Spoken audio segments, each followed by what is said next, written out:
¿Qué onda, muchacha? Bienvenidos a otro episodio más de su podcast de cualquier cosa. Este es el episodio, no estoy seguro si es el 21 o el 22. No sé si este va a salir en la primera temporada o en la segunda temporada. Si es en la primera, pues ya están anunciados de que va a haber una segunda temporada. Si es en la segunda, pues este será uno de los primeros.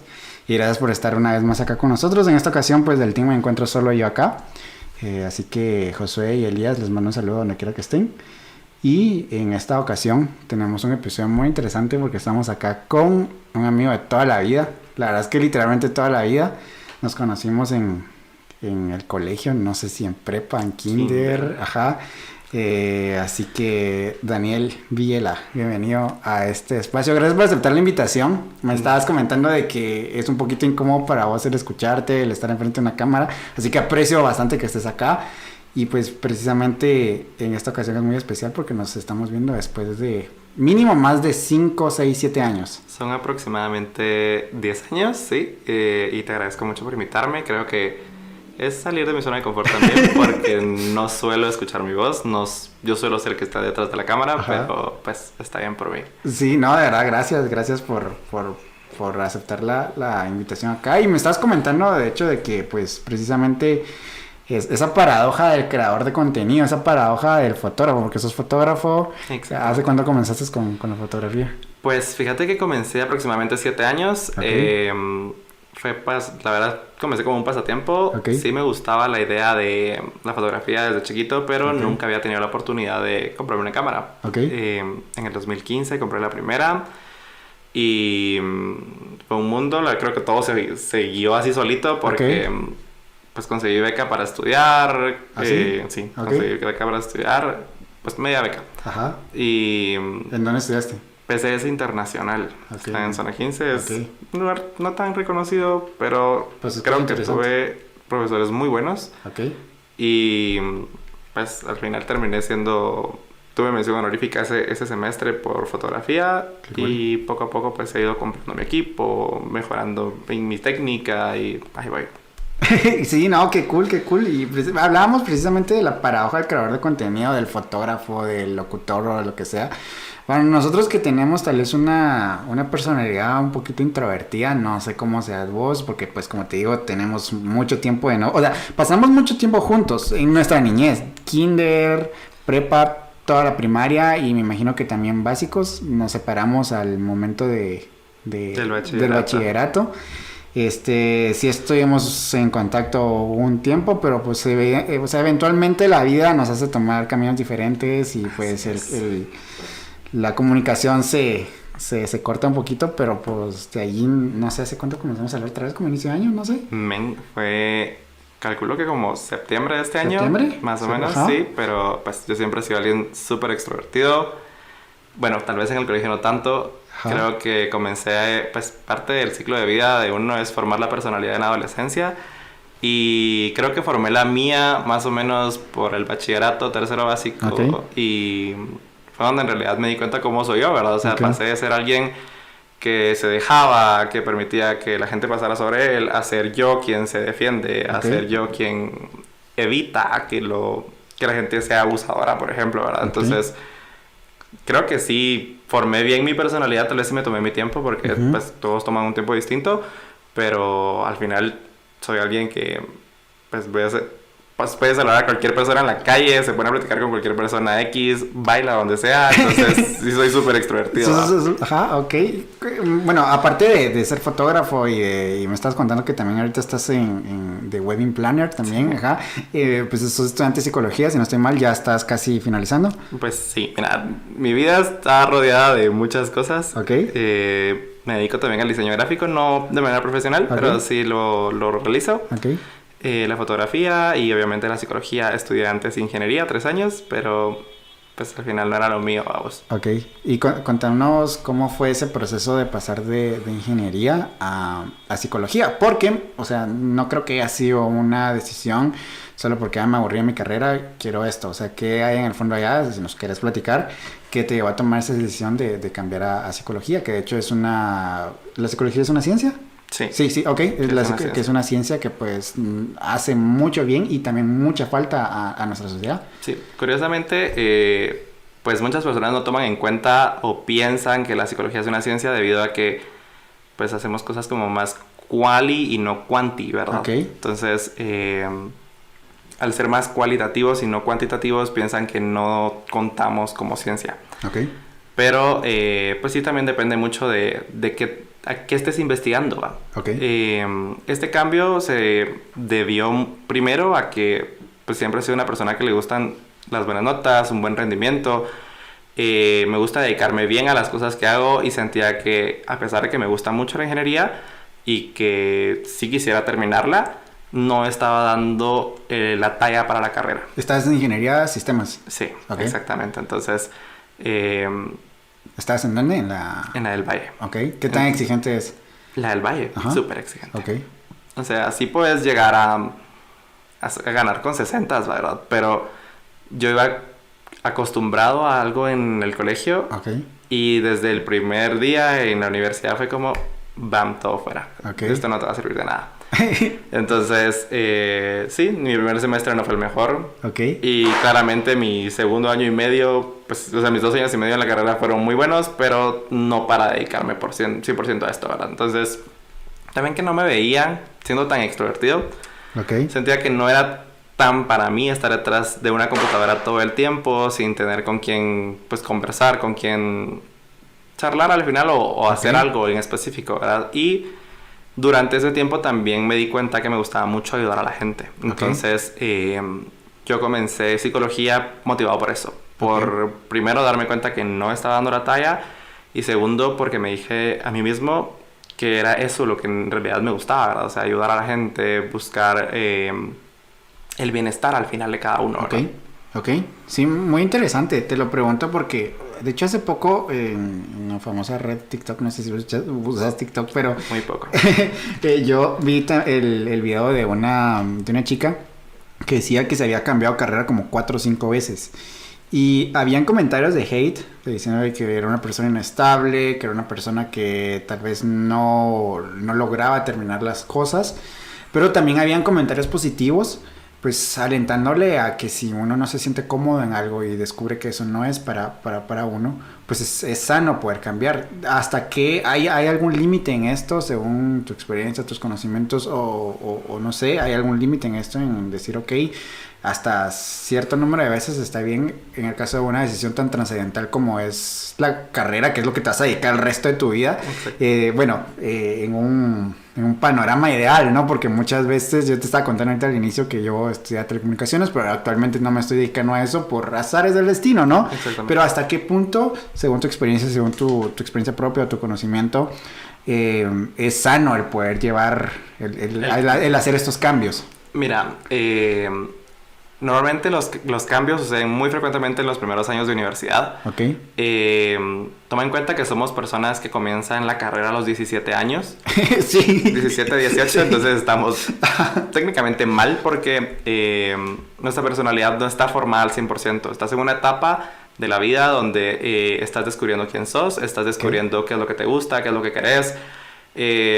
Al final tienes estos problemas y no sé si algún momento te pasó que sentís como que, así como el bajón de autoestima, ¿verdad? Y la gente le dice, es que estoy depresivo, por ejemplo. Ajá. Entonces... Que es diferente tener una duda a una crisis existencial, ¿no? Exactamente, sí. Pero al final creo que no hay un límite, sino que lo importante es encontrar qué es lo que te querés dedicar y sin importar el tiempo. Entonces, por ejemplo, tengo una amiga muy cercana de la universidad que se cambió de ingeniería en compu a matemática pura, de matemática pura a ingeniería en no me acuerdo qué, y terminó en otra ingeniería de nada que ver. Y al final es feliz en su carrera. Muy bien. Y creo que eso es al final lo más importante, ¿no? Que sin importar el tiempo que te tomes, descubras cuál es tu pasión. Y creo que por eso muchas personas terminan una carrera y terminan trabajando en otra. Porque encuentran su pasión en eso, ¿verdad? Y eso es lo que necesitas. O sea, sin importar ese tiempo, conocerte, saber qué es lo que te gusta y al final dedicarte a eso, ¿no? Sí, muchos de mis amigos que yo conozco, que ya salieron de la universidad o que están próximos a salir de esa universidad, están trabajando en algo que no tiene nada que ver con su carrera.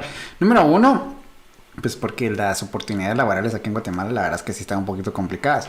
Y también a mí me ha tocado vivirlo de primera mano. Yo como te estaba comentando, yo soy técnico en telecomunicaciones, luego estudié la licenciatura en telecomunicaciones y actualmente me dedico a algo que no tiene absolutamente nada que ver con las telecomunicaciones que te lo estaba contando acá. Sin embargo, me di cuenta ahorita ya prácticamente que a finalizar la carrera de que mi verdadera pasión no estaba en las telecomunicaciones. A mí me encantan las telecomunicaciones, me encanta sentarme enfrente de una computadora, configurar switches, routers, estar viendo firewalls y todo el asunto. Pero ahí me di cuenta que algo que realmente me apasiona son las ciencias y especialmente la astrofísica. A mí me gusta mucho eso. Acá en Guatemala pues no hay mucha oportunidad de poder estudiar astrofísica y si la hay es asquerosamente caro. Y pues para la edad que yo tengo ya no es como que pueda optar a una beca y decir ok, puedo hacerlo. Aparte que pues te estaba comentando que vivo solo, entonces pues necesito trabajar porque necesito comer. Ajá. Entonces sí, la verdad es que sí tenía esa duda porque hay un cliché, por así decirlo, en el que dicen de que pues si comenzas algo lo tenés que terminar. Y yo creo que en algunas cosas sí está bien, en algo otras cosas pues no está bien. Por eso me interesaba mucho conocer ese límite. Sí, fíjate que creo que depende mucho de nuestra cultura. Creo que tenemos tan arraigado este pensamiento de que es que si no terminas algo, sos, por ejemplo, inútil. Hay mucha gente que te dice cosas así. Entonces, creo que depende también de la enseñanza y del modelo de crianza que tiene cada familia, ¿verdad? Porque, por ejemplo, cuando yo decidí cambiarme de carrera, mi mamá fue como, ok, ¿pero por qué? Fue como, mira, mamá, está pasando esto y esto, siento que no estás dando la talla y sabes que, pues tú me acostumbraste a ser alguien de éxito, a ser alguien que en realidad se dedica a lo que hace y siento que no me estoy dedicando al 100%, no me veo sentado detrás de un escritorio, de una computadora todo el día, entonces creo que necesito cambiar, pero no sé a qué, porque en ese momento no sabía qué. Ok. Y me tomé un semestre completo para pensar. Surgieron otras cosas en mi vida que en realidad encajaron con ese semestre que me tomé libre. Okay. Y pues, en resumen, es que mi abuelito le dio un derrame. Okay. Normalmente los médicos lo conocen como accidente cerebrovascular. Ajá. Y pues eso, ¿verdad? Entonces coincidió con que yo podía cuidar a mi abuelito, podía ayudarlo a llevarlo a lo que necesitaba, etcétera, ¿verdad? Entonces, creo que todo, al final, si creen en Dios, pues dicen que Dios todo lo tiene en sus planes, ¿verdad? Y creo que en los planes de Dios estaba que yo me tomara un semestre y pensara bien qué es lo que quería, ¿va? Y yo creo que esos tiempos sí son muy sanos. Yo me los he tomado. Tal vez no de un semestre, pero sí me los he tomado. Por ejemplo, pues parte de mi trabajo es tener un proceso creativo para poder crear cosas gráficas, por lo que te contaba, ¿verdad? No vamos a entrar en detalles acá porque pues se nos va el tiempo. Exactamente. Pero, por ejemplo, la semana pasada yo tenía que diseñar 6 cosas nuevas. Okay. Y yo no sabía por dónde empezar. Entonces mi proceso creativo comienza por primero agarrar ideas de Instagram, agarrar ideas de Facebook, de Pinterest, meterte a bancos de fotos o lo que sea y después ya ir construyendo. Pero para poder llegar a ese resultado, yo los 6 diseños que hice los hice en un día, pero para poder llegar a ese resultado me tomó los primeros 4 días de esa semana y esos primeros 4 días no hice nada. O sea, yo así como, ¿por dónde comienzo? Y ya aprendí de que cuando tengo ese bloqueo es mejor paro y dejo que mi mente pues se despeje, ¿no? Okay. Obviamente no me voy a sentar al sillón a no hacer nada. Pues evidentemente tengo otras responsabilidades, pero sí me tomo esos tiempos de poder despejar la mente. Creo que es bastante... reflexión. Bastante sano hacerlo. Desde el punto de vista de la psicología, ¿cómo se ve esto? Fíjate que... nunca había analizado el tema en específico y desde este punto. Creo que la psicología, sin importar la rama a la que te dediques, porque hay pues, un montón de ramas distintas, creo que son pocas tal vez las que las tomen en cuenta.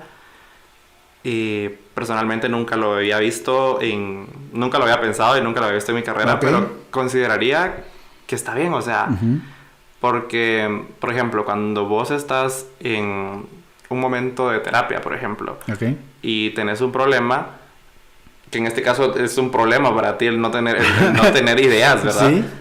Te tomas el tiempo de reflexionar y ver qué es lo que necesitas. Entonces, así es como mucha gente llega al proceso terapéutico, ¿verdad? Entonces, toman la decisión en ese momento del problema y de su reflexión dicen, sí, necesito terapia. Entonces, pues se van a eso, ¿no? A buscarla. Y parte de nuestro deber en ese momento es agendar lo más pronto posible porque la gente después desiste.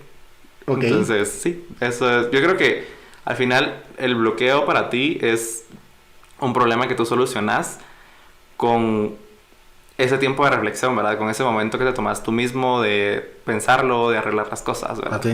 Sí, no, la verdad es que sí. Hablando, pues, también de lo que estabas diciendo, el tema de ir a terapia. Yo durante, vamos a ver, tras unos 5 o 6 años, pues, pasé por una experiencia un poquito complicada, que hoy la veo para atrás y digo, ok, no era para tanto, pero este es un tema que yo quiero tocar primero. Veo para atrás y no veo ese problema, o no veo que ese problema fuera para tanto desde la sabiduría y desde la perspectiva que tengo hoy en día. Sin embargo, cuando estás atravesando una situación complicada, muy probablemente en unos años la vas a ver fácil, o tal vez que no era para tanto, pero pues en ese entonces o en ese momento a ti te pesa como una mochila de piedras en la espalda. Y fui a terapia, estuve un año entero en terapia y la verdad es que sí me ayudó bastante. Y me sucedió algo de que yo creí que no iba a volver a pasar. Yo dije, bueno, pues ya fui y estoy bien. Pero pues la vida me fue enseñando de que después con otras malas experiencias, yo dije, no manches, ya regresé otra vez al inicio, de donde salí, volví a regresar. Exacto. Evidentemente eso no está mal. No está para nada mal. Okay. Parte del... Cuando tenemos un problema, por ejemplo, adicciones, hay un ciclo, ¿verdad? Entonces, el tratamiento incluye... Pues no tratamiento, pero lo uso para que la gente entienda la palabra. Uh-huh. Es como un proceso donde al final tú... hay un periodo que siempre se llama de recaída. Entonces...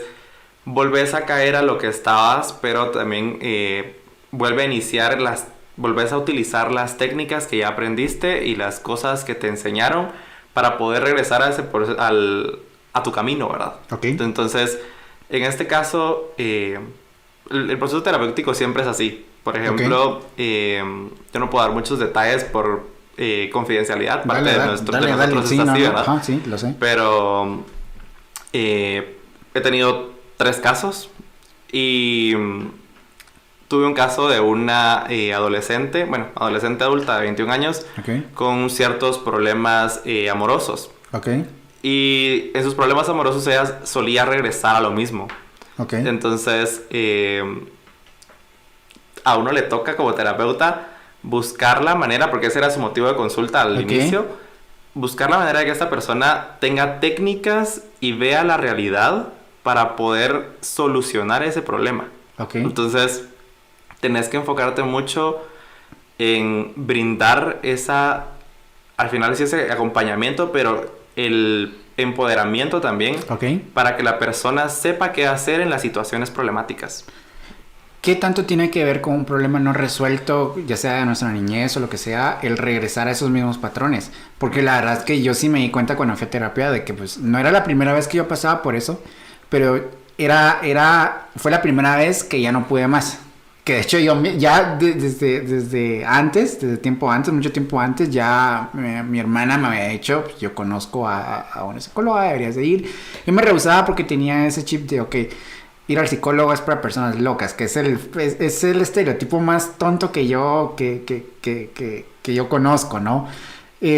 Pero ya había pasado por esas situaciones y fue hasta que ya no pude más que decidir. Y ahí me di cuenta de que eran por conflictos que no había solucionado y que ahora que me volvió a pasar yo digo, no manches, ya, ¿qué pasó? Según yo ya lo tenía solucionado. Me imagino que tienen bastante que ver con cosas que no se han solucionado. Fíjate que muchas veces sí, pero... no es la regla. Es lo que te estaba comentando antes. O sea, mucho de lo que involucra nuestra salud mental está involucrado en el ambiente donde estás, en la familia, en los patrones que tienes con tu familia, en cómo fue tu niñez, por ejemplo. Entonces puede ser que si por ejemplo estás en una relación tóxica, por dar un ejemplo que es lo más común en estas fechas, puede que hayas tenido cierto problema con tu relación de padres, por ejemplo, y eso te haga mantener ese tipo de relación. Por ejemplo, si tienes Hay gente que dice, tengo daddy issues. Y que por eso buscan personas que se vean mayores, que se vean...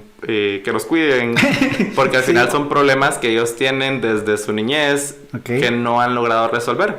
Entonces, sí, tu pasado influye siempre. Pero es tu forma de afrontarlo lo que te va a ayudar al final a solucionar tu problema. Que yo creo que entre más pronto mejor. Sí, pero toma en cuenta que depende mucho de cada uno, o sea, de cuánto, así como dijiste, o sea, cuándo te das cuenta que en realidad ya no podés. Ok.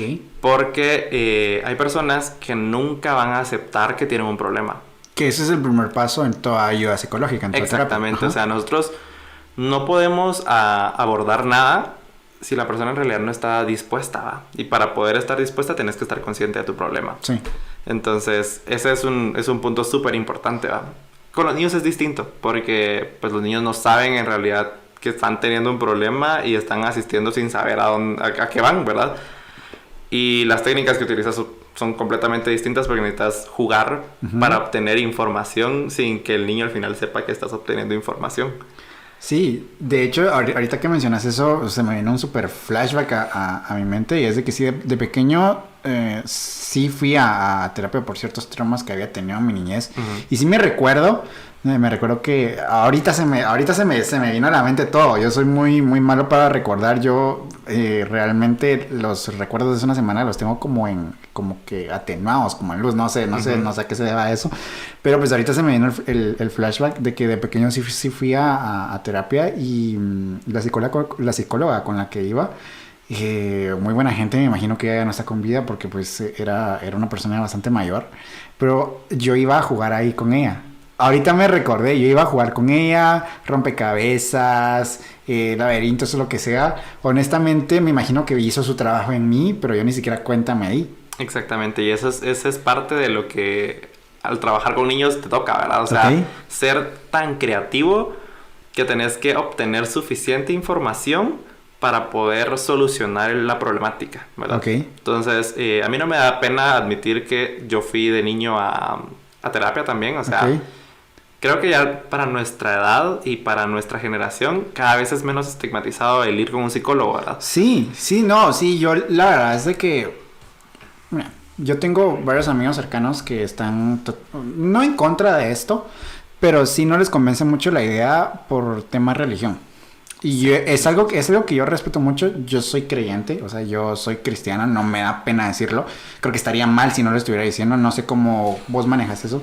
Sin embargo, yo sí veo que debe haber un factor complementario, tanto psicológico con religioso y religioso con psicológico. O sea, yo sé que no es la norma y no es la regla general. No sé cómo aborda la psicología eso. No sé si... Es un tema complicado. Ajá, que si la psicología puede ayudarse de estas otras ramas. Porque yo sí me recuerdo que la última vez que yo fui a terapia, la psicóloga me dijo que estaba muy bien que yo encontrara un tipo de...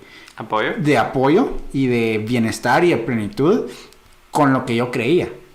¿Cómo funciona esto? Fíjate que es complicado porque en el gremio de los psicólogos hay mucho dilema, se podría decir.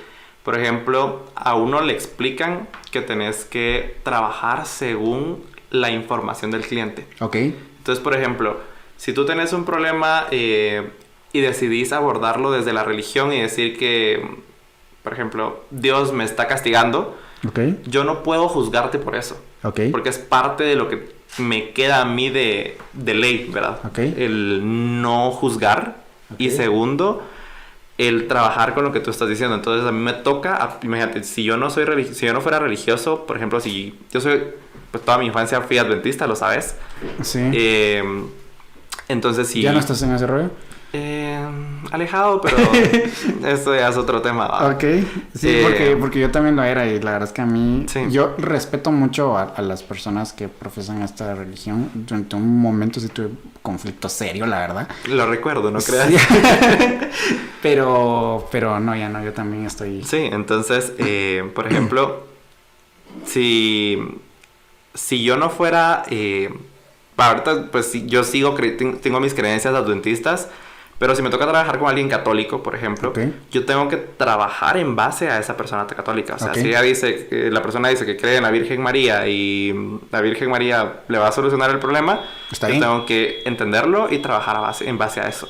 Pero no puedo, y hay mucha gente que sí lo hace, anteponer su religión y sus creencias al paciente. Entonces, he sabido de casos de psicólogos que, por ejemplo, le dicen, por darte un ejemplo, a una persona homosexual, le dicen, en vez de trabajar con la persona homosexual su orientación y lo que querrás, dicen, no, es que lo que estás haciendo mal porque Dios no lo acepta, por ejemplo. Entonces, eso está, al final es lo que nos toca, o sea, acostumbrarte a tratar y conversar las cosas conforme lo ve el cliente y no conforme lo ves tú.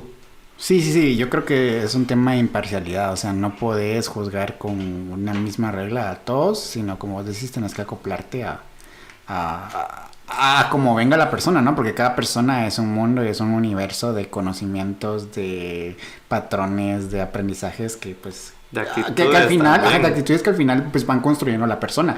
Al principio mencionabas algo muy interesante que es ese proceso de formación del carácter. Contame, porque yo la verdad desconozco cómo es que una persona forma su carácter, cómo es ese proceso, de qué rango de edad es más o menos en el que esto se da.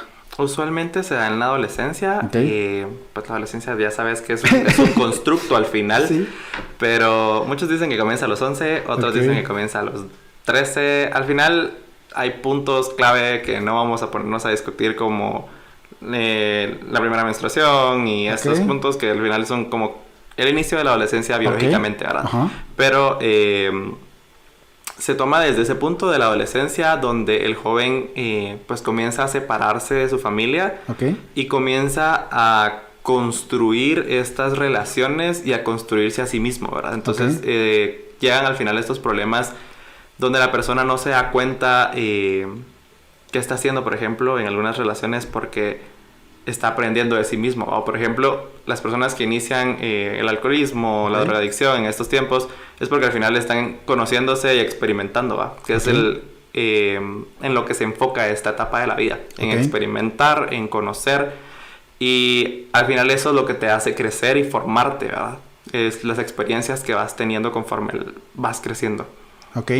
Estos patrones me imagino que se pueden desaprender y reaprender conforme la vida te lo mande, o como tú... Fíjate que eso es algo curioso. Al final el ser humano está hecho para eso, para formarse y desformarse, y te toca, por ejemplo, si tenés un cierto patrón familiar que te está afectando en tus relaciones, te toca desaprenderlo y cambiarlo por algo positivo. Por ejemplo, imagínate que venís de una familia que tiene o que hace, que practica el abuso físico.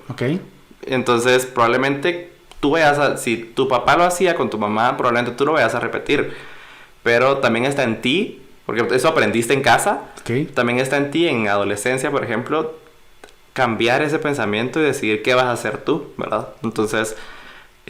ahí sí, como decís, es un proceso de aprender y desaprender. Sí, y la verdad es que yo sí creo sí tengo muy presente esto, porque pues desde el punto de vista de la ciencia, el ser humano está únicamente programado para dos cosas. Número 1, supervivencia, y número 2, preservar la especie. Todo lo demás es efímero y está totalmente ligado a tu contexto, ¿no? Y la verdad es que a mí sí me tocó en mi familia tener pues algunos casos un poquito problemáticos, que se justificaban con, es que en la niñez así me tocó, o sea, es de que yo sufrí de pequeño. Y yo, ok, sufriste pequeño, pero pues creo que esas conductas se pueden desaprender, y agarrarlo como excusa para justificar malas acciones que estás haciendo en el presente ya es responsabilidad de uno.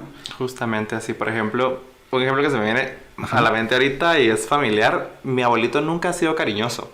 Y mi mamá siempre dijo de que ella no quería ser igual. Y por eso ella es alguien como muy cariñosa, que te dice que te quiere cada rato, que te abraza.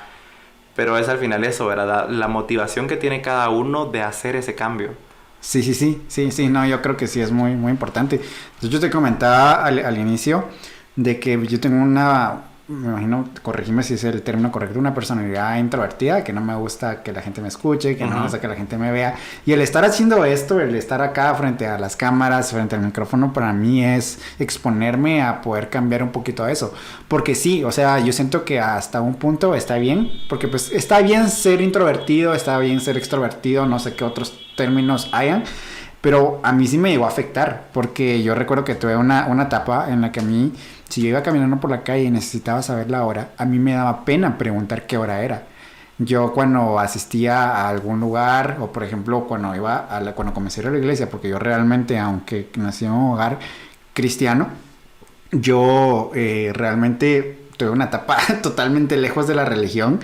Y cuando comencé otra vez ese proceso de poder regresar a construir y a nuevamente buscar esas creencias, yo cuando iba a la iglesia yo pasaba con la mirada para abajo, pasé yendo 2 años okay, sin hacer un solo amigo, 2 años sin hacer un solo amigo, hasta que me di cuenta que yo dije, no, esto está mal. O sea, no puedo seguir así. No fue hasta que yo tomé la decisión de decir, ok, necesito cambiar esto y depende de mí cambiarlo, porque es cierto, tal vez de hecho varias personas se me acercaron a hablarme y ya después yo los miraba y así como me da pena ir a saludar. Entonces me di cuenta que esto dependía de mí. O sea, las personas podían dar el primer paso, pero preservar o conservar esas relaciones dependía de mí. Y fue hasta que yo dije, no, o sea, yo tengo que ir más allá. Fue cuando yo comencé a dar esos cambios. Y precisamente otro cambio fue este. O sea, como te estaba diciendo al inicio, tal vez no tenemos una audiencia muy grande, pero las personas que nos escuchan nos han escuchado fielmente y hay personas que yo no conozco y que muy probablemente están escuchando eso y lo que yo te decía, no puede ser. Tal vez yo un día estoy trabajando y las personas me están escuchando. Para mí, el poder iniciar este proyecto fue ese proceso de decir, ok, yo quiero cambiar ciertas conductas, no sé si es el término correcto para referirme a ello, y pues dar un pasito más adelante, que la verdad es que al final me abrieron muchas oportunidades, porque pues han salido trabajos ya con el equipo y todo, que de no haberlo iniciado, yo... Probablemente no estaría aquí. Probablemente no estaría acá. Me imagino que es algo que todos tenemos que hacer, con las cosas que tal vez con las cosas que a veces no nos sentimos muy cómodos, tal vez queremos que no nos agradan de nosotros mismos, ¿no? Sin dejar de perder esa esencia. Sí, fíjate que es lo mismo que te decía. Cada uno tiene como ciertos patrones que desea cambiar y tiene que tener esa motivación para cambiarlo, ¿verdad? O sea, si esta motivación no llegara a existir, es muy difícil que al final lo logres.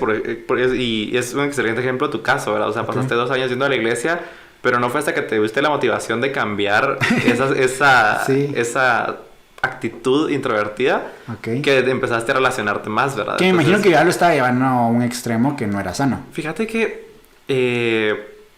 creo que no soy quien para juzgar si es sano o no. Y es lo que te digo, siempre trabajamos conforme a lo que la persona siente, ¿verdad? Por ejemplo, si estuviéramos en terapia en este instante, yo no te diría si está bien o si está mal, porque no podemos hacer eso, ¿verdad? O sea, trabajamos conforme a lo que piensa el cliente, y eso es muy extraño, porque la gente siempre viene y te dice, pero es que ¿usted qué piensa? O ¿usted qué cree? Y no te puedo decir qué creo, qué pienso, porque entonces estoy anteponiendo mi juicio ante lo que estamos haciendo, ¿verdad? Pero creo que no hay como un lugar sano o no para eso, ¿verdad? Sino que depende mucho de cada uno.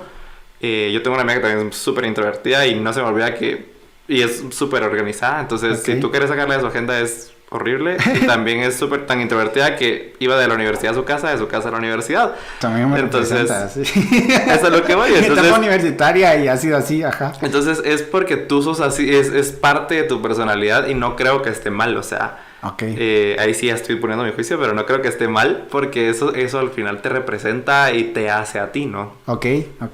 Hay un meme, de hecho lo hemos mencionado en episodios anteriores, en donde el meme dice de que para todo introvertido siempre hay un extrovertido que lo adopta. Sí somos. A mí me ha pasado bastante el hecho de que prácticamente todos mis amigos son muy extrovertidos, muy extrovertidos. Antes de pandemia nos juntábamos mucho acá en mi casa, que es donde estamos grabando, nos juntábamos mucho para celebrar cumpleaños o lo que sea, y las fiestas dentro de lo sano, porque pues no consumimos alcohol ni nada de eso, pues eran súper alegres y mirabas a mis amigos riéndose, haciendo alboroto y lo que sea, y yo así como y te sentías como... Me sentía un poquito incómodo, pero yo, qué cool, porque puedo estar en un círculo en el cual no me siento juzgado por cómo soy, tampoco me siento obligado a hacer lo que ellos están haciendo, pero al mismo tiempo estoy en un ambiente en el cual pues me río y me divierto viendo cómo las personas se ríen y se divierten. También pero también me pasaba de que a veces me invitaban a cumpleaños, y de hecho yo creo que si sucede ahorita, pues me volvería a pasar, en donde no conozco a nadie. O sea, imagínate, ahora pues vos y yo ya tenemos diferentes círculos de amigos, ¿no? Pues, obviamente la distancia del tiempo nos ha hecho pues construir relaciones fuera del ambiente que nos manejábamos antes. Pero imagínate, vos me invitas a tu cumpleaños y ya donde están todos tus amigos y solo yo estoy de donde nosotros venimos, yo me sentiría muy incómodo porque yo no sirvo para construir esa relación. No sé si el decir no sirvo es algún tipo de autosaboteo, pero pues a mí me cuesta mucho construir esas relaciones así de cero con hay gente que no conozco. Te entiendo por completo, porque cuando yo tenía 15 años así era. Me recuerdo muy bien de una fiesta donde me invitaron, a mí siempre me ha gustado bailar, y solo conocía a una chava. Y fue tan horrible porque conocí a la quinceañera, conocí a esta chava, y la quinceañera me presentó todo un círculo de amigos y yo como, sí, mi celular, porque al final era donde me sentía seguro, ¿verdad? Sí, yo también hago eso todavía. es al final eso, ¿verdad? Que tu personalidad es así y son ciertas cosas que al final a ti te hacen sentir cómodo, pero hacer este tipo de cosas que a ti te hacen salir de tu zona de confort siempre es beneficioso, ¿verdad? Porque no dejas de ser tú, pero tampoco dejas de experimentar nuevas cosas que te pueden provocar sensaciones interesantes, ¿verdad? Ok, qué interesante. Sí, la verdad es que sí, siempre me he cuestionado esa parte de mí. Ahora también, pues, por mi trabajo, es muy importante construir relaciones, porque, pues, literalmente el conocer a una persona puede cambiar totalmente el rumbo de lo que hago. Y fíjate que no solo, perdón que te interrumpí. Dale. El construir relaciones no solo es beneficioso para ciertas cosas laborales, como lo estás mencionando, ¿verdad? Sino que también son tu red de apoyo. Porque, por ejemplo, si tú estás teniendo un problema, imagínate, económico, cuando necesitas dinero, ¿a quién buscas? Buscas a tu mejor amigo, a tu familia, que son las personas que cuentan como tu red de apoyo. Si es que pues tenés una buena relación, ¿verdad? Entonces, sí. Es a lo que voy, ¿verdad? Entonces, parte de lo importante que tenemos que, y no es que te diga, anda a buscarlo ahorita, ¿verdad?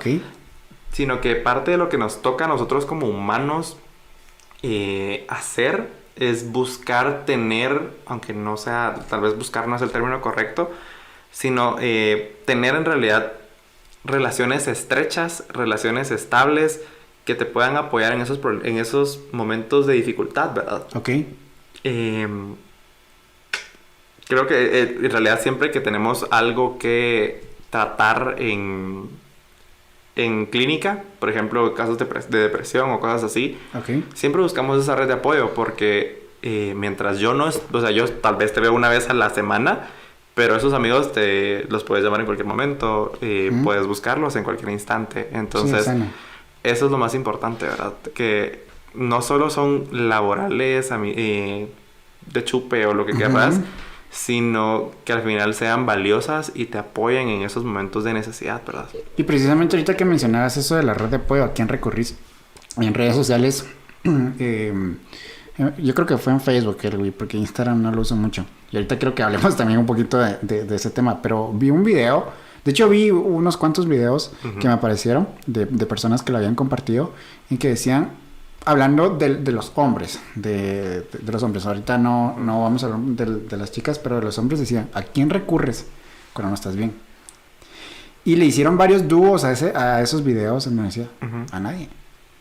A nadie, porque creo que despejame esta duda, socialmente acá en Guatemala, y me imagino que en la mayoría de países, se asume que el hombre siempre tiene que estar bien. Sí, y ese es un problema de estereotipo de género. Ajá. Se acostumbra a creer que como el hombre es quien provee, normalmente tiene que ser el hombre quien provee económicamente, el hombre tiene que ser la persona estable, el hombre tiene que ser quien guíe el hogar. Y al final es lo que te digo, ¿verdad? Estereotipos de género. Es imponerle a cierto rol aspectos que en realidad tal vez no le corresponden al 100%, ¿verdad? Porque se cree que el hombre no puede llorar cuando el llorar siempre va a ser útil para liberar cierta carga emocional, ¿verdad? Entonces, o por ejemplo, se cree que la mujer tiene que ser la ama de casa y ese es otro estereotipo de género, ¿verdad? O sea, la mujer tiene muchas capacidades y probablemente, no sin decir probablemente, tienen la misma capacidad que un hombre. Entonces, claro. No hay... al final es lo que toca trabajar, ¿verdad? No estereotipar ciertas cosas y permitir sin importar el género, que acepten esas partes que también son beneficiosas para el crecimiento de uno, ¿verdad? O sea, romper ese estereotipo de género de el hombre no debe llorar o no puedo acudir a nadie porque yo tengo que ser una persona fuerte, es un avance porque te toca aprender que no estás solo al final, ¿verdad? O sea, creo que, no sé si a ti te pasó en algún momento que de hombre pensaste que no podías llorar o acudir a alguien. Creo que por lo menos a mí sí me pasó en algún momento. De hecho, me sigue pasando. Yo sé que tengo personas... yo te comentaba que mis padres fallecieron y por lo tanto mi familia está... De hecho, en mi familia somos muy pocos y somos muy pocos. Además, estamos descentralizados. O sea, cada quien ha hecho su vida por diferentes lugares. Tengo una de mis hermanas de que sí está siempre pendiente de mí. Sin embargo, yo creo que con la familia a veces cuesta un poquito. Pero me sigue pasando. Yo sé que tengo a mi hermana y sé que tengo también a familia, amigos, que me quieren mucho y que están muy pendientes de mí, pero por alguna razón a mí me cuesta mucho el poder acercarme a ellos y decirles, güey, me siento mal. O güey, me pasó esto. No sé por qué. Y cuando yo vi ese video me sentí identificado. Y no es por seguir la moda de querer llamar la atención, güey. Me sentí identificado al decir, madres, si ahorita yo tuviera un problema económico, ¿a quién recurro? Si ahorita yo tuviera, no sé, no sé, tal vez tuve una mala experiencia, me rompieron el corazón, ¿a quién recurro? De hecho, mi vía de escape a veces es Twitter, no me sigan en Twitter. Sí, estoy consciente. Tuvimos una larga conversación. Pero sí, o sea, hablando de Twitter y ahorita aprovechando que lo mencionaste, creo que es la vía de escape de muchos. O sea, no solo tuiteas pendejadas, porque es la verdad que la que la gente hace, sino tuiteas tus sentimientos y te sirve al final como un escape de tus emociones, para poder canalizarlas, ¿no? Exactamente. Entonces, en terapia muchas veces cuando existen emociones que cuesta liberar, trabajamos algo que llamamos diario de emociones, que lo pueden buscar en Google por si les sirve. ¿Qué es? Cuéntanos un poquito. Un diario de emociones es un lugar, pues, no es un lugar, pero es un cuaderno, por ejemplo, lo que tú destines. Es un recurso. Donde tú explicas qué es lo que estás sintiendo. Por ejemplo, yo lo manejo así. ¿Cuándo lo sentiste? ¿Cómo lo sentiste? ¿Dónde lo sentiste? ¿Qué sentiste al final? Y qué hiciste, ¿verdad? Entonces, eso me sirvió mucho con mi caso, que te mencionaba de la chica con problemas amorosos, porque ella en su diario apuntaba a qué hora le sucedía algo con la persona esta, apuntaba qué sensación había tenido y cómo lo había abordado, por ejemplo. Entonces, eso nos servía a nosotros en terapia para poder ver y manejar, gestionar este tipo de respuestas que vas a tener al final, ¿verdad? Entonces, creo que Twitter ha llegado a cumplir ese mismo requisito de diario de emociones.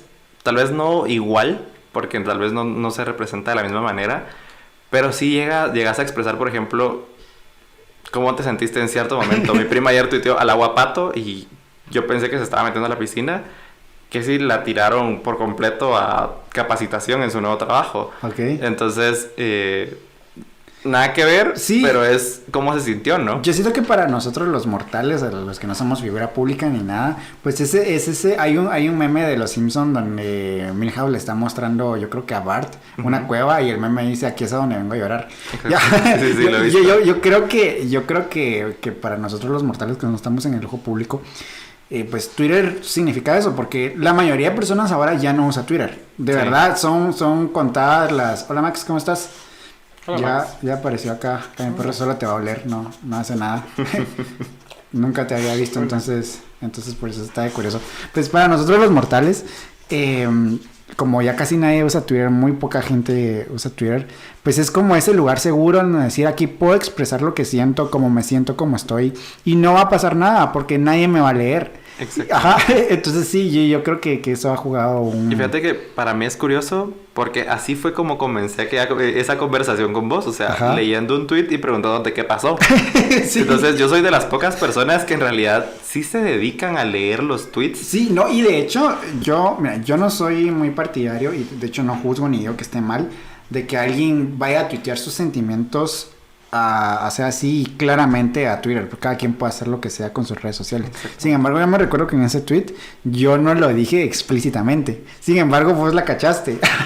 Sí, creo que es algo que aprendes conforme... Pues no lo aprendí en la carrera, sino que aprendí con la vida, que es como cachar y leer entre líneas. Porque me ha tocado... Y antes de comenzar psicología, como te dije, yo apoyaba y buscaba ayudar a gente. Okay. Y me tocaba leer entre líneas, así como ponían cierta historia en Instagram y yo decía, esa persona está mal. Le escribía y comenzaba a dar desahogo. Okay. Entonces me acostumbré a leer entre líneas al final, ¿verdad? Okay. Y también es muy útil en terapia porque te están explicando, sí, que pasó cierta cosa en tu vida y vos estás entendiendo otro aspecto que la persona no te está contando y que al final dice, sí, tenés razón, cuando se lo mencionas, ¿verdad? Entonces, sí. Es muy útil el leer entre líneas en mi carrera, pero pues al final eso es lo interesante, ¿verdad? O sea, te toca aprender a leer a la otra persona, no solo en sus palabras, sino también en el cuerpo, ¿verdad? Porque... Y eso es lo que te explicaba con el diario de emociones, que decís dónde lo sentís. O sea, por ejemplo, si yo te preguntara en este instante dónde sentís amor, ¿dónde lo sentís? Uy, no sé. No siento amor ahorita. O por ejemplo, si sintieras felicidad, ¿dónde la sentís usualmente?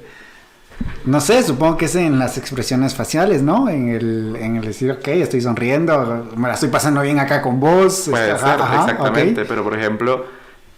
a mí me pasa que cuando estoy muy nervioso siento un tipo de cosquilla en el estómago, en la parte de arriba del estómago. Okay. Entonces, cada emoción se expresa de manera distinta en tu cuerpo. Tiene una repercusión física siempre. Sí, es como cuando nos enojamos y te enfermas del estómago. O por ejemplo, a mí me pasa que cuando me enojo siento que se me sube toda la rabia desde el estómago hasta la cara. Okay. Entonces, es esa capacidad de poder entenderte a ti mismo también, ¿verdad? Okay. Y es parte de lo que también nos toca a nosotros ayudar a la gente, ¿verdad? Que hay mucha gente que no sabe leerse a sí mismo. Por ejemplo, me pasó esta semana que alguien tuvo una mala experiencia y no sabía qué estaba sintiendo, pero yo sí veía en su expresión física que estaba mal. Y le dije, ¿qué sentís, verdad? Y me dice, no sé. Entonces así como, entonces, ¿dónde sentís esa cierta emoción? Y me dice, en el pecho. Okay. Y dice, ok, ¿y qué has sentido ahí? Y me dice, felicidad, amor, que no sé qué. Yo, sí, pero ¿qué sentimientos negativos has sentido ahí? Okay. Y entonces fue como desesperanza, desilusión. Entonces ya cambias la perspectiva de la persona y la persona entiende. En ese momento le dije, bueno, entonces probablemente esto es lo que estás sintiendo. ¿Crees que es así? Me dice, sí. Entonces...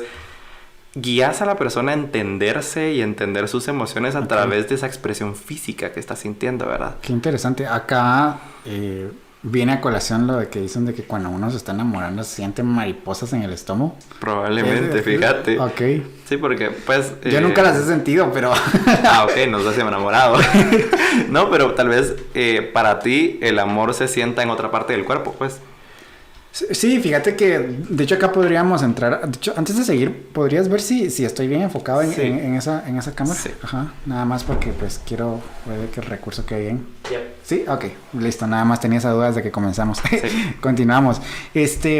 Acá podríamos entrar a otro tema muy extenso, que es el tema de los lenguajes del amor, de las inteligencias y todo eso, ¿no? Inteligencias múltiples. Ajá, correcto. Me imagino que pues está tal vez no intrínsecamente ligado, pero pues sí son como conceptos complementarios. Mira, el lenguaje del amor creo que nunca lo hemos abordado. Ajá.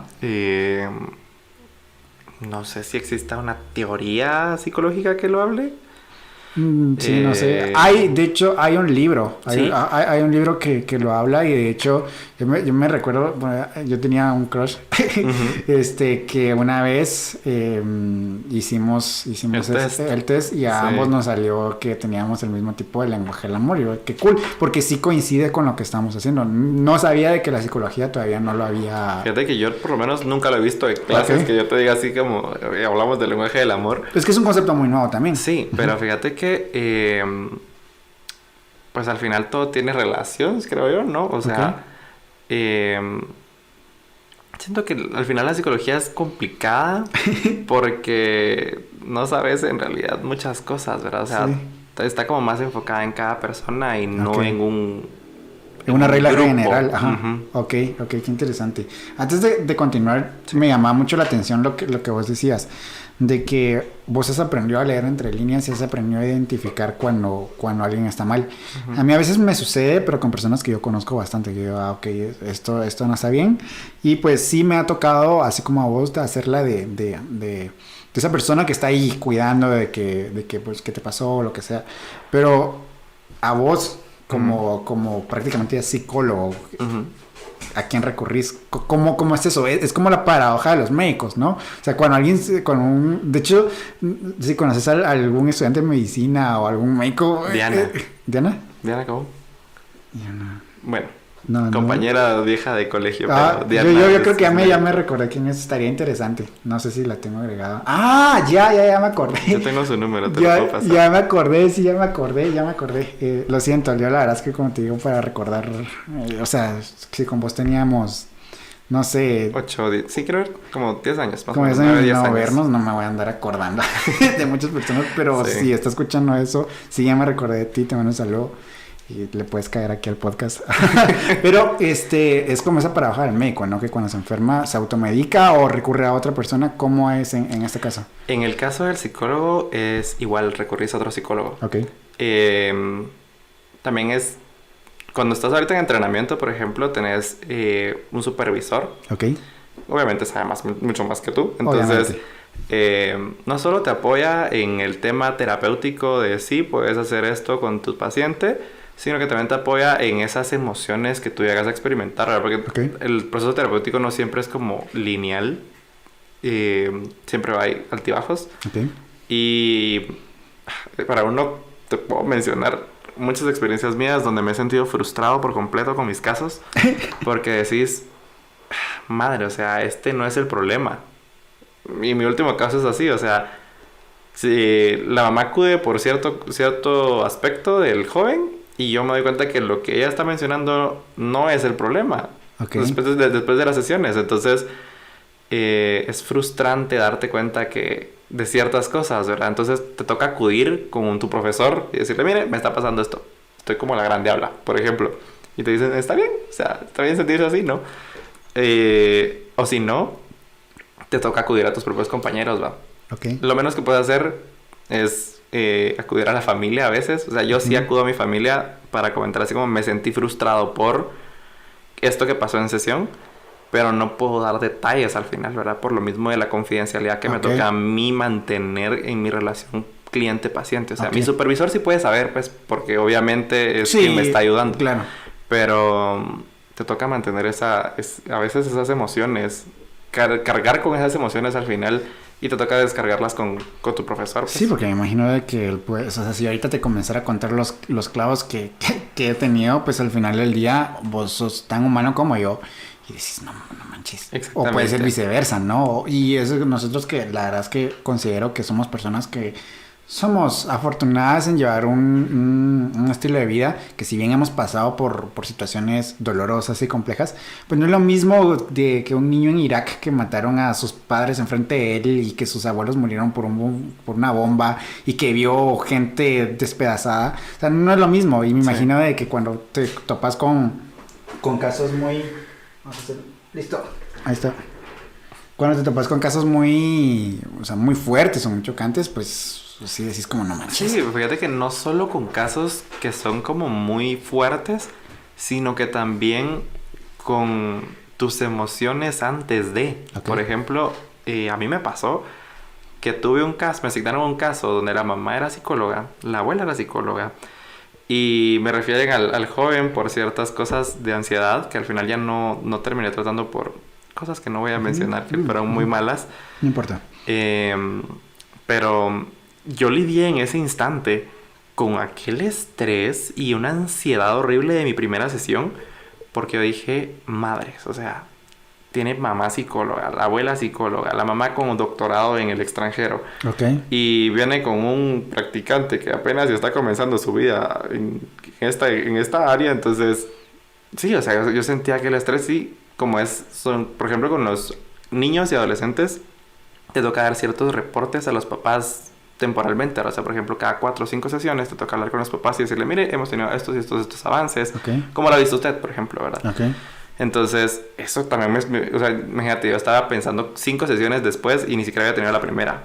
Okay. Entonces, también te toca lidiar con esas emociones que tal vez no son fuertes, sino con la sensación que tú puedes llegar solo a experimentar con saber ciertas cosas, ¿verdad? Ok. Y aparte que me imagino de que, pues, suena muy bonito de que vas al psicólogo y te escucha y va a tener la solución a tus problemas así, porque ya se las sabe todas y las ha escuchado todas.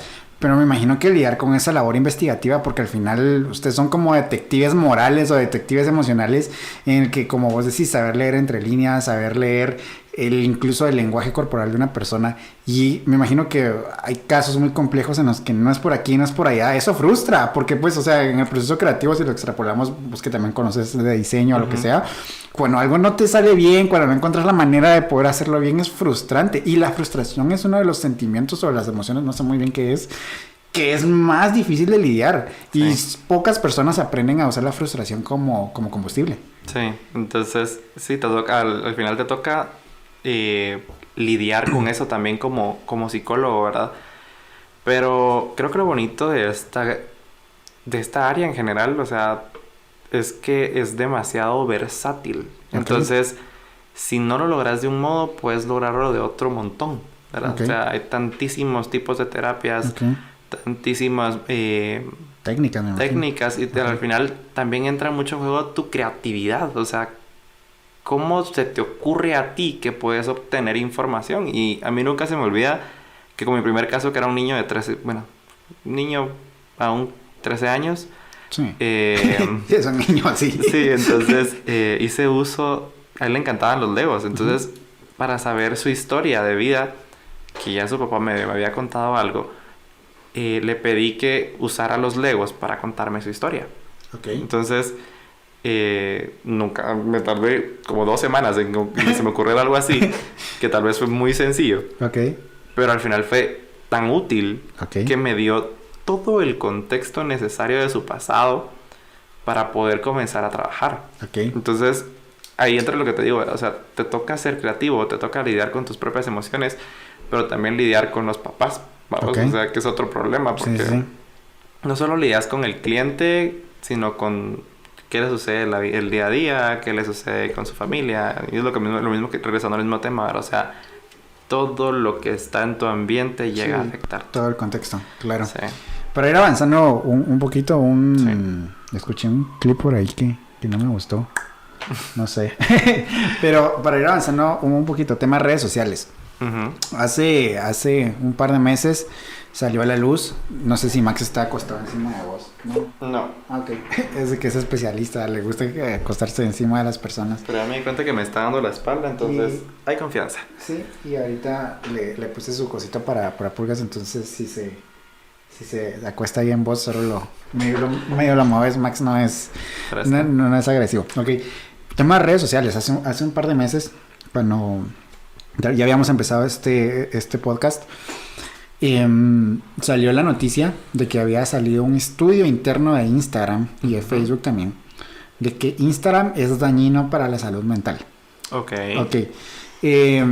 Las estadísticas decían de que 3 de cada 5 adolescentes sufrían depresión por Instagram, principalmente Instagram. ¿Por qué? Porque miraban la vida perfecta que las demás personas llevan en redes sociales y se frustraban, se ponían tristes al ver de que su condición no era la misma. Y la verdad es que a mí sí me hace mucho sentido. Yo la verdad es de que yo era muy, muy fan de Instagram, subía bastantes fotos y todo eso, pero hace 2 años decidí darme un descanso de Instagram. Y dije, yo no puedo con Instagram, y me desaparecí de Instagram, cerré mi cuenta por 1 año y medio. Y de hecho la volví a abrir cuando comenzamos este podcast porque dije, bueno, quiero que mis amigos de Instagram puedan ver de qué es lo que estoy haciendo. Sin embargo, ahora mi Instagram no me causa ni cosquillas. O sea, ya es como, ok, entro nada más. De hecho, ahorita vamos a grabar un boomerang para poder promocionar el episodio. Pero Instagram a mí me es efímero, pero sí me he dado cuenta de que para las personas el mostrarse y exhibir, tal vez exhibirse no es la palabra correcta, pero el mostrar su ritmo y estilo de vida que llevan es muy importante y juega como, no sé, como cierto elemento de validación social. No sé muy bien cómo está ese asunto. Tal vez yo no lo hago en Instagram, lo hago en Twitter, o no lo sé, o lo hago por medio de este podcast, no lo sé. Pero lo que me llamaba la atención es de que sí, o sea, sí es cierto, muchas personas muestran su perfecta vida en Instagram, pero en realidad no lo están llevando así. De hecho, no sé si has escuchado a Joe Rogan, que es el Joe Rogan Experience, es el podcast más grande del mundo. Y en un episodio con Elon Musk, porque ha grabado varios episodios con Elon Musk, Elon Musk decía, las personas muestran su vida perfecta en Instagram, pero en su vida personal están mal. La están pasando mal, están tristes. Y las personas que se ven más felices en lo social, en las redes sociales, son las que están más tristes. Y de hecho, yo conozco varios casos, porque varias personas con las que hablo frecuentemente veo que publican cosas muy cool y que se ve bien genial, que si alguien viene que no los conoce y ve sus historias, dice, ¡ah, qué genial! Trabaja en tal lugar o se mueve en tal ambiente. Pero como son personas que están relativamente cercanas a mí, yo sé que se la están pasando a la fregada. Sí. ¿Cómo me imagino que se ha abordado esto a lo largo de la carrera, o te has topado vos con casos así? De que las redes sociales influyen mucho en su estado de ánimo, que los lleva a depresión. Yo no entiendo cómo una red social te puede llevar a depresión, pero no me burlo de ello, porque pues, es un problema real. Sí, mira, creo que el problema principal de las redes sociales es lo que mencionas, ¿verdad? O sea, la gente muestra su vida perfecta y en su vida personal pues no muestra, no es lo que están viviendo, ¿verdad? Okay. Entonces, pues sí, la depresión es un trastorno completamente válido y completamente es muy frecuente en la vida, ¿verdad? Sí. Entonces, sí me imagino que las redes sociales juegan un papel muy importante. Por ejemplo, en mi caso anterior, jugaban un papel importante porque stalkeas a la gente, por ejemplo. Entonces tenés esa capacidad de ver miles de fotos de una persona que tiene un cuerpazo, por ejemplo, y decís, madres, yo no estoy así, ¿verdad? Entonces, sí juega un papel porque ves cosas que querés o que deseas tener, pero no te sentís capaz tal vez de realizarlo, ¿verdad? Entonces, llegas a jugar contigo mismo y a caer en ciertas áreas donde tal vez no deberías caer, ¿verdad? Pero también, regresando al tema de los adolescentes que mencionabas, es por lo mismo que te digo que se va generando cierta personalidad, ¿verdad? Entonces ellos probablemente entran en ese estado de depresión por lo mismo de que sí, yo quiero tener eso, sí, esa es la vida que yo desearía, ¿verdad? Entonces entra en juego otra vez esta parte del ciclo de vida, ¿verdad? Donde el adolescente desea, quiere experimentar. Es muy complicado, la verdad. Yo las redes sociales siempre las he visto como parte de mi de mi gusto por publicar mis fotos, por ejemplo. Sí, sos fotógrafo. Así. Exactamente. Entonces... O sea, sí, yo no digo que esté mal publicar en Instagram y estar ahí, pero pues yo sí me he dado cuenta cuando salió este estudio, pues yo dije, no, este es un problema real. Hay gente que se la está pasando mal por esto. Y de hecho, yo, como te digo, yo ya no publico mucho en Instagram. Un día publiqué una historia de no me gustó, pero se tardó en publicar porque el internet estaba mal y al final sí se publicó. Y cuando vi, porque la quería borrar, yo dije, ¿cómo se borra esto? Porque de hecho la interfaz de Instagram cambió bastante en este año y medio que yo estuve fuera. Y ¿cómo se borra esto? Y vi que ya como 6, 7 personas ya la habían visto. Entonces dije, pues es que rápido, esa cosa literalmente decía ahora. O sea, no decía ni segundos, decía ahora. Y dije, ¿qué rayos? Entonces borré la historia, volví a subir la historia. Y literalmente cuando la volví a publicar, esas mismas personas, o tal vez unas cuantas menos, ya la habían vuelto a ver. Y yo digo... ¿Qué tan sano es pasar y estar pendiente de lo que publican los demás? Corregime si estoy mal. Si es perfectamente sano, muy probablemente yo estoy mal. Pero ¿qué tan sano es el estar ahí en una red social viendo lo que los demás hacen?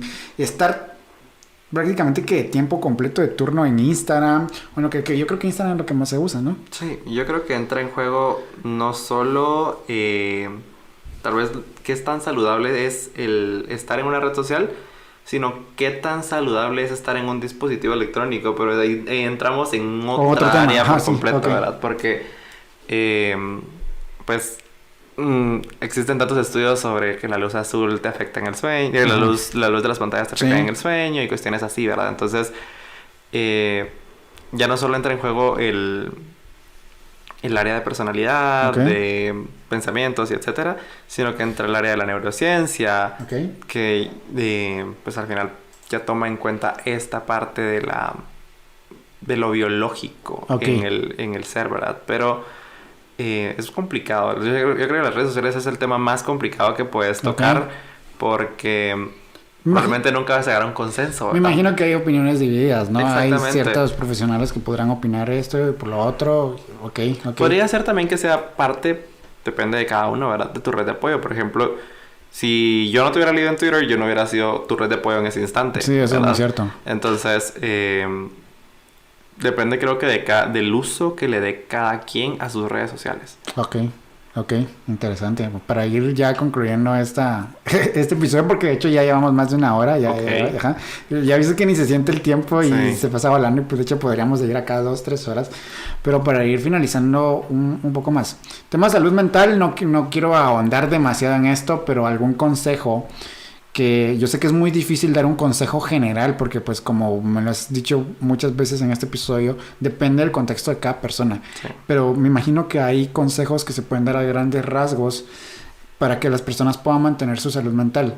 Primero, ¿en qué consiste tener una buena salud mental? ¿Es estar feliz? ¿Es estar pleno? ¿Es estar...? No. Al final, la salud mental de cada uno siempre va a tener altibajos, ¿verdad? O sea... No siempre tenés que estar feliz, no siempre tenés que estar risa y risa al final, ¿verdad? O sea, siempre vas a tener esos periodos de tristeza, de enojo, de felicidad también, ¿verdad? Pero es la manera en la que gestionas tus emociones y creo que a grandes rasgos lo que puedes recomendar es siempre tener una red de apoyo, ¿verdad? Contar con amigos, contar con familia. Si ves la necesidad de que tenés un gran problema y no puedes salir de él, siempre buscar ayuda, ¿verdad? Pero tienes que estar consciente que si buscas ayuda, pues nosotros estamos ahí, pero no depende de nosotros, depende de cada uno, ¿verdad? Entonces, creo que eso es parte de lo que la gente cree que es un problema tal vez, o tal vez no es un problema, pero sí es algo que la gente piensa, ¿verdad? Que nosotros te vamos a dar la solución para tu vida o tu recetita, así como el médico, ¿verdad? Así de, tenés que hacer esto, ya está, mijo, ya saliste. No, entonces es eso, ¿verdad? Lograr saber que el cambio depende y la mejoría depende de ti, no del psicólogo, ¿verdad? O sea, el psicólogo va a ser tu acompañamiento en ese momento. Y yo siempre pienso que lo mejor que puede hacer uno es ir a terapia. Sí. No porque yo de terapias, ¿verdad? Sino porque pues mi área es muy amplia, como te había mencionado. O sea, no solo nos dedicamos a la clínica, sino que también hacemos evaluaciones, hacemos... en el labo por lo menos te enseñan también el área industrial, entonces también te puedes tirar a recursos humanos. Entonces es como muy amplio el área, pero sí recomiendo siempre eso, ¿verdad? Porque tal vez puedes tener amigos, puedes tener conocidos que siempre te van a escuchar, pero siempre te van a decir, mira, es que hace esto. O es que mira, ya me tenés cansado con ese tema, ¿verdad? Uh-huh. Entonces, el psicólogo nunca te va a juzgar y a pesar de que esté cansado de escucharte con lo mismo, va a estar ahí. Es su chamba aparte. Exactamente, entonces estás pagando porque te escuchen, ¿va? Sí, pero... ajá, por eso es su chamba, ¿no? Sí, ajá. Exactamente, entonces creo que eso es lo más importante al final. Primero, conocerte a ti mismo, ¿verdad? Eso es algo muy importante y que muy pocas personas trabajan. O sea, en la vida de uno creo que uno solo se dedica como seguir adelante, ¿verdad? Así como, sí, me toca la universidad, sí, me toca el trabajo, y te dejas de lado a ti mismo. Okay. A conocer tus propias emociones, a conocer tus sentimientos, conocer cómo llevas tus relaciones interpersonales, okay. ¿verdad? Entonces, conocerte a ti mismo y darte ese tiempo al final, ¿verdad? De si esto es lo que quiero o no lo quiero, o quisiera cambiar ciertos aspectos de mí. Al final, también esto de la red de apoyo que te estaba diciendo, okay. ¿verdad? Yo siempre busco en mis sesiones con las personas que se apoyen de su familia, que se apoyen de sus amigos y que aprendan a comunicarse de una manera correcta, ¿verdad? Eso es okay. Un punto también muy importante porque muchas veces también nos comunicamos de manera agresiva. Sí. Más siempre sucede en las familias que se pegan de gritos, ¿verdad? Ajá. Entonces, una buena comunicación también es muy importante. Y al final, si no encuentras una solución, ir a terapia. Ok. Pues ahí también entra en juego, si es algún otro problema, lo psiquiátrico, ¿verdad? Que también está muy estigmatizado sí. en Guatemala, pero no sé qué tanto sí. alrededor del mundo. Y eso, ¿verdad? Ok, perfecto. Pues nada, gracias por tu tiempo, porque la verdad es de que sí, era una conversación que ya que ratos quería realizar por lo que te decía, por esos estereotipos que siempre que hay ahí. De hecho, una persona cercana que trabaja conmigo, uh-huh. Tuvo COVID hace 1 o 2 meses más o uh-huh. menos, y se la pasó muy mal porque pues a ella sí le afecta el estar encerrada en una habitación de 4x3 metros, enferma, sabiendo de que su enfermedad se podía complicar porque estuvo a nada de complicarse, uh-huh. y sufría muchos ataques de ansiedad. El hecho de decir, me estoy quedando sin aire, siento que me voy a morir, pues es un problema real, sí. Es un problema real, y yo les decía, tenía que ir al psicólogo. No, es de que eso es para personas que están locas o que están... No. Entonces yo le puse ejemplo. Yo fui al psicólogo hace tanto tiempo y me ayudó.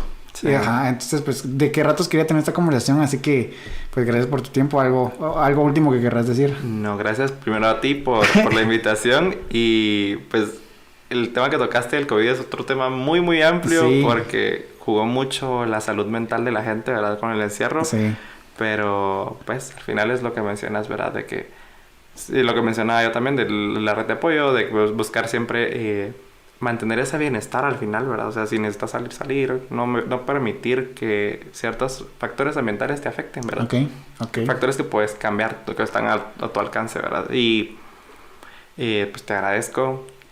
Espero que en realidad haya sido útil para alguien. Sí, para las personas que nos están escuchando, pues sí, si tienen dudas al respecto, pues busquen ayuda, ¿no? O sea, busquen ayuda. Y no, de verdad, la verdad que este episodio se me traba la lengua. Este episodio es muy especial porque, como les mencionamos al inicio, pues nos conocemos de toda la vida, ya teníamos bastantes años sin vernos. Y la verdad es que sí, de verdad, gracias por aceptar la invitación. Sé que no viví cerca de acá y que ahorita tenés que irte para allá, y me imagino que el tráfico va a estar horrible, así que te agradezco tu tiempo. Y pues de repente armamos una segunda parte porque pues dejamos varios temas así sueltos, entonces pues... Hay muchos temas que tal vez deberíamos conversar en algún punto, como las evaluaciones, problemas de depresión, ansiedad, TDAH, que al final son temas como muy... tal vez que son estigmatizados en nuestra sociedad, ¿verdad? Entonces... creo que son temas también muy importantes que podríamos abordarse en otro momento. Si esto le ayuda a una persona, es suficiente. Así que pues gracias a ustedes por escucharnos en este episodio, que no sé qué número es y no sé en qué temporada estamos, si en la primera o en la segunda, pero pues cuando lo escuchen, gracias por escucharnos, gracias por estar una vez más con nosotros. La verdad es que hemos recibido bastante apoyo de parte de todos los que nos han escuchado. Hasta el episodio número 15, pues ya teníamos un buen número de reproducciones, ya teníamos buen número de personas que nos habían escuchado. De hecho, salió lo del Spotify. ¿Cómo se llama lo que es como el rewind? Lo del año. Ajá, no me acuerdo ahorita. No me recuerdo el nombre, tiene un nombre. Spotify le pone un nombre. Pues ahí salió cuántas personas nos escucharon, en qué países nos escucharon y todo. Y la verdad es que les agradecemos el apoyo por estar ahí escuchándole. De repente hemos tenido problemas técnicos con algunos episodios, pero de hecho te estaba contando ahorita, ¿verdad? Que ha sido un tema el poder grabar en video, ha sido un tema el poder grabar en audio, la edición, porque como les hemos mencionado, nosotros, bueno, mis amigos, Elías, Josué y yo no nos dedicamos completamente a esto, o sea, tenemos trabajos y de lunes a viernes estamos pues en nuestro trabajo y los sábados pues estamos acá viendo, pero pues estamos haciendo todo lo posible por llevarles un mejor contenido y pues tener conversaciones interesantes que al final pues lo que buscamos es que nos ayuden a comprender un poquito mejor las cosas, ¿verdad? Así que de nuevo, gracias Dani. Y pues nos escuchamos en un próximo episodio. Síganos en todas las redes sociales. Estamos en Instagram, en Facebook. Y pues Spotify, Deezer, Google Podcast, Apple Podcast, todo como dcc.gt. Así que pues gracias por escucharnos y nos escuchamos en un próximo episodio. Bye. Bye.